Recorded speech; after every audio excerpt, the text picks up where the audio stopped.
你有冇試過想用 ChatGPT，香港又要開 VPN，想試下唔同嘅 AI，又唔知邊個好用，真係煩到爆啊！其實有個方法，一個 App 搞掂晒，佢就係 POE。POE 全名係 Platform for Open Exploration，係美國公司 Quora 開發嘅 AI 集合平台，可以一次過用晒好多大型 AI 模型，有啲識畫圖、整聲音，甚至生成影片。你一開個 app 就好似入咗個 food court 咁，想試邊個 AI 就揀邊個，用法超簡單。第一步，去 App Store 或者 Google Play 搜尋 POE，跟住選擇下載。第二步，開個 account，用 Apple ID 或者 Google 登入。第三步，入到去你會見到一堆 AI 名單，揀一個就可以即刻用噶啦。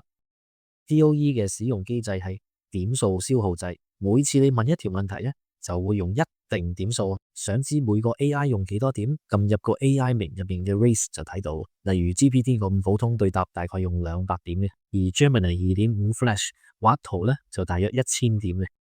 免費用戶可以喺 setting 度睇到每日有大約3000點數上限，每日都會自動 reset， 但係某啲高階功能咧會有限制。如果你想用最強嗰啲模型，又或者覺得3000點唔夠用，就可以升級做付費方案，每月大約港幣159蚊，即係大約20蚊美金左右，就有100萬點數用量，夠你玩到盡。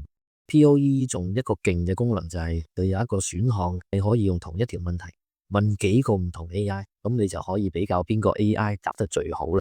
如果你覺得呢條片啲資訊啱用，就幫手撳個 like 俾我啦。